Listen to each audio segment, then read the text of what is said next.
Lack of confidence. I can't do it. Fear of failure. I'll make mistakes and I'll embarrass myself. Performance anxiety. There are so many people who don't want to talk. Self-doubt. My pronunciation sucks. My grammar is terrible. I'm not smart enough. My listening is good, but my speaking is just awful. Actually, I can't understand native speakers. Lack of confidence, fear of failure, performance anxiety, self-doubt, whatever you call these, chances are they cost you a lot in your life. Take a moment to consider, what have you given up? What have you missed out on? What opportunities have you lost because of your lack of confidence? Mark Twain once said, 20 years from now, you will be more disappointed by the things you didn't do than by the things you did do. Explore, dream, discover. The problem is that there's this thing called foreign language anxiety, and it is the unease, worry, and nervousness that you experience when you're speaking in English with somebody. And it's this what keeps you from taking full advantage of opportunities, exploring, discovering, and succeeding. We are here to fix that today. You see, there are 10 rules that are going to help you improve your confidence both as an English speaker and in life in general. The problem is I don't want to make this video an hour and 20 minutes long, so I put together a guide on confidence. It's a 20-minute read, but you can also listen to it because I recorded an audio that you can listen to if you don't want to read. And I also broke down some of the most important vocabulary pieces in that guide so that you can also expand your vocabulary. If you download this guide, your chances of becoming a way more confident English speaker are going to be a lot higher. And look out for this comment at the top of the page. It's an invitation for you. You'll have the opportunity to meet with me and other motivated English learners to discuss what you've learned from the guide. Talk about taking action. You'll be reflecting on some of the biggest ideas on confidence, and then you're going to be discussing that with me and other learners and implementing these big insights into your life. And we'll be in touch and I'll be there to help you. But please do get the whole guide on confidence via the link in the description below. So let's start with rule number 1, and this is the golden rule. Don't wait for confidence. The actions of confidence come first, the feelings of confidence come later. That's the golden rule. A lot of people fall into this confidence trap of waiting for confidence so that they can take action. The problem is confidence won't come often enough or in the moments when you really need it, so you can't rely on it. But when you get into the habit of taking action despite the discomfort, that's when you grow in confidence. And the beauty of it is that it doesn't take many repetitions for you to start creating or producing a long-lasting positive effect in your confidence. Imagine you're about to dive off of a trampoline and you're at the edge of the trampoline, you look down and your brain is going to deceive you, making you think you're way higher than what you actually are. When you're at the edge of the trampoline, your brain is besieged by fear.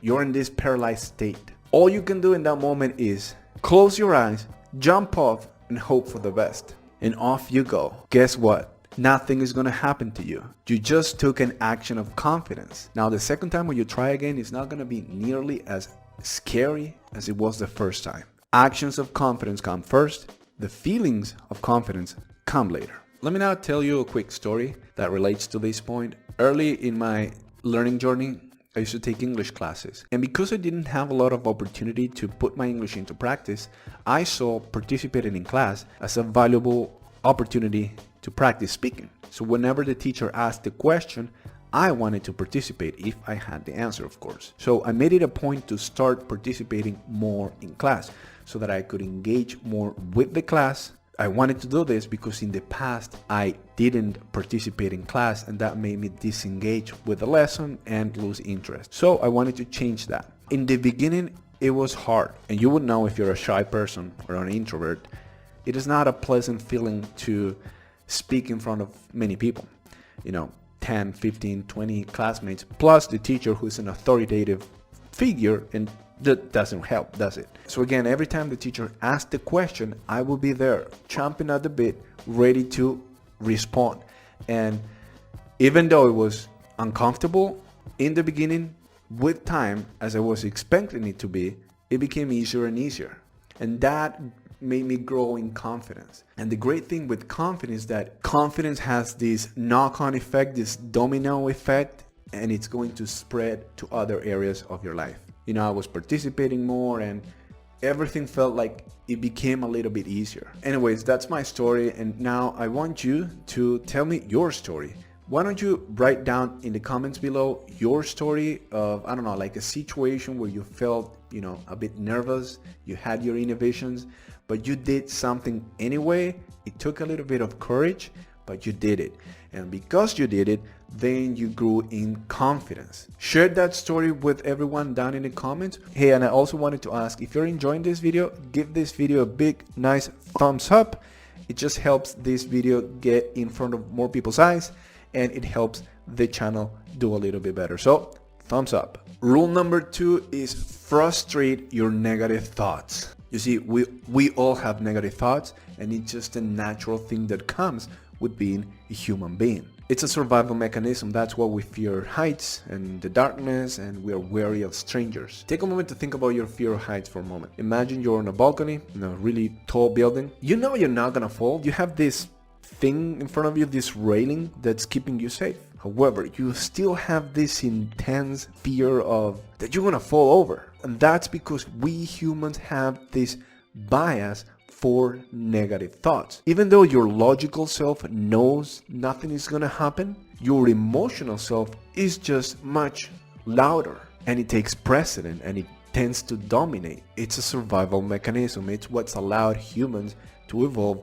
over millions of years. Point being, negative thoughts are a natural thing, and they're always going to be there. There's no point in fighting them. But I'll tell you how you can frustrate them. So stay with me for a moment. You need to separate yourself from your negative thoughts. You need to learn how to observe and notice your negative thoughts, or actually your thoughts in general, positive and negative, but especially the negative ones. If you catch yourself letting your negative thoughts dictate your actions, that's when you need to stop and take a stand and say, oh hey, negative thought, I just noticed you.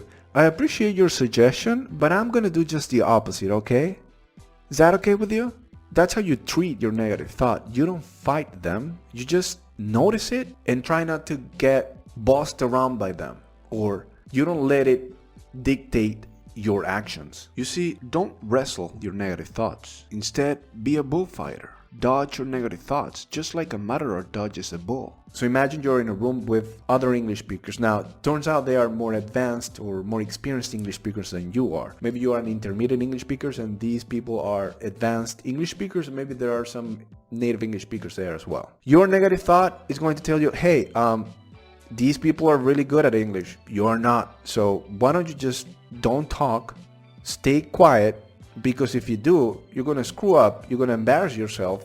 So don't talk, don't join the conversation. You're not good enough. Oh, negative thought, you bastard. Thank you for all the love. I'm going to do it anyway. I'm going to go and join the conversation. Now, as you engage in the conversation, the bastard is still going to be near you, breathing down your neck. But as you engage more and more in the conversation, you're going to start frustrating your negative thought. So you are going to be putting more and more distance between you and your negative thought, and so they're not going to be able to whisper you this negative thought so much anymore. And then eventually you're going to tire the negative thought out. They're going to get frustrated and they're going to walk away, and they're going to leave and go away. The point is, you're not going to be kicking out the negative thoughts yourself. They're the ones that are going to say, I'm done, I've had enough, I'm powerless with this guy now. And that's how you win. That's how you frustrate your negative thoughts, and that is rule number 2. Now, rule number 3, process over outcomes. Do you know what a good way to drain all your confidence is? Obsessing about whether or not you're going to get the outcome you want. Instead, get fired up about what you're going to do in pursuit of your dreams. It's great to set goals and be ambitious and revisit your goals every now and then. Your focus needs to be on the process. I was just talking to an elderly woman from Poland, and she's an English learner, and she was telling me, Max, I don't really have goals at this point in my life. Although I think she did have goals, it's just the way that she was verbalizing the concept. She said it like that. She said she didn't have goals. She said, I'm 63 years old, and oftentimes I find myself lonely. And so what I do is I go and join conversation practice meetings on Zoom. And I do it every day, or at least 4 or 5 times per week. You see, Max, I don't want English to get a new job. I don't need to pass any exam. I'm done with my ambitions. But I enjoy learning English because I can speak with people from all over the world, and all of a sudden I don't feel so lonely anymore. And that made me think about this rule, because she's focused on the process of every day or almost every day joining conversation clubs or conversation meetups on Zoom. And she told me that she'd been working on her English since the start of the pandemic, and that's just 2.5 years ago. Not so long, and her English was amazing. That's a person that's focused on the process. She was diligent about getting that daily English practice. Without a process, you won't achieve your goals. Rule number 4, failure is a wonderful teacher. Failing sucks. There's no way around it. No one takes pleasure in putting a lot of effort into something and then failing miserably. Here's the thing though, failure hurts, but if you're willing to learn, it can be a wonderful teacher. Let me tell you the story of what it was, probably my biggest failure ever. I failed so hard, it's just hilarious. It's got nothing to do with English though. So a few years back, I got myself a mountain bike. All I wanted was just a means of transportation to go from my house to the gym and back. That's it. However, I started to enjoy riding my bike, and I noticed I started to get faster and faster on it. I started to time my commute, and I noticed I kept beating my own records time and time again. One day I see an ad about a mountain bike race. I don't doubt it for a second, and I sign up. I had no idea what I was getting myself into. But hey, golden rule, that was an action of confidence. Anyway, I get to the race and I start to get nervous. I start noticing that everybody had these super expensive bikes. Well, mine was a very basic bike. And that's the other thing, comparing yourself. Be careful with that. You might be comparing your, 27th step with someone's 800th step. But there I was, taking an action of confidence. Anyway, the race starts, and in some of these mountain bike races, you generally start with a full-on sprint. This is the first time that I find myself in this level of intensity on my bike. It's not even like 300 meters after the starting line, and I'm already extremely out of breath, and I start to get left behind. Then there's this big uphill path, and I don't have the strength to keep riding my bike, so I get off and I start going up the hill on foot. I totally overestimated my ability. I was just so exhausted and demoralized that I said, okay, I've had enough, I'm gonna quit. Here's the thing though, failure is a great teacher. I saw this gigantic failure as a learning opportunity. I got a sense of how much I needed to improve in order to be able to compete in the race. This whole situation could have amplified my negative thoughts. Max, you suck. You're too slow. Your bike sucks. And you suck. And look at you, you're fat too. However, because I was focused on the learning aspect of this experience, those thoughts didn't even cross my mind.